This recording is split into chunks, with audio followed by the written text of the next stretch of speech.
Subscribe کیجئے channel Islamic knowledge and poetry کو اور بیل کا نشان دبائیے ہماری ہر نئی ویڈیو کی نوٹیفیکیشن سب سے پہلے پانے اور دیکھنے کے لیے۔ طلبہ کے نام ایک پیغام از حضرت مولانا ڈاکٹر تقی الدین ندوی صاحب مدظ اللہ العالی، بانی و سرپرست جامعہ اسلامیہ مظفر پور اعظم گڑھ۔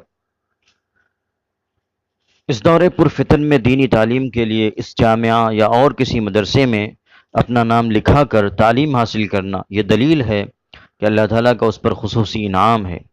اس لیے طالب علم کے لیے مشورہ ہے کہ داخلے کے بعد وہ 2 رکعت شکرانہ پڑھے اور یہ عہد کرے کہ میں اس دین کا داعی و حامل بنوں گا اور یہاں کے نظم و انتظام کی پابندی کروں گا۔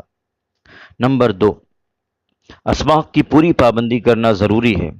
جو سنہرا وقت یہاں ملا ہے اس کو طلب علم میں یعنی درجے میں حاضری اور اپنا آموختہ یاد کرنے، نماز و تلاوت وغیرہ میں صرف کرنا اپنی زندگی کا مقصد بنا لیں۔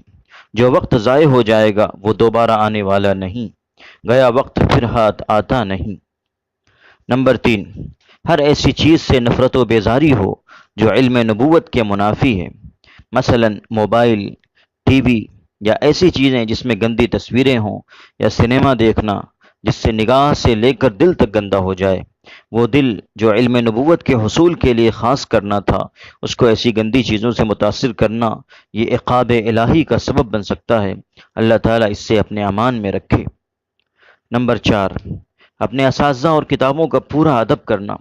بے ادبی خواہ کتاب کے ساتھ ہو یا اپنے استاذ کے ساتھ ہو بڑی ضرر رساں، بعض دفعہ یہ الحاد و بے دینی کی طرف لے جاتی ہے، جس کی بعض مثالیں میں نے داستہ میری جو میری کتاب ہے میں تحریر کی ہیں، دیکھ لیں، مطالعہ کر لیں۔ نمبر 5، داستہ میری جو میرے قلم سے نکلی ہے اس کا پڑھنا مطالعہ کرنا اس راہ میں بے حد مفید ہے۔ حضرت مولانا سلیم اللہ خان صاحب جو بہت بڑے عالم گزرے ہیں، جو مولانا تقی عثمانی اور مولانا رفیع عثمانی کے شیخ و استاذ ہیں، انہوں نے اپنے انتقال سے چند روز پہلے طلبہ اور اساتذہ کے مجمع میں فرمایا کہ اس کتاب کا 3 مرتبہ مطالعہ کرنا چاہیے۔ اس کتاب میں اکابر اور حضرت شیخ مولانا محمد زکریا رحمۃ اللہ علیہ کے توجیہی و تربیتی خطوط ہیں۔ اسی پیغام پر اکتفا کر رہا ہوں۔ اللہ تعالیٰ اس پر طلبہ کو عمل کرنے کی توفیق عطا فرمائے، آمین۔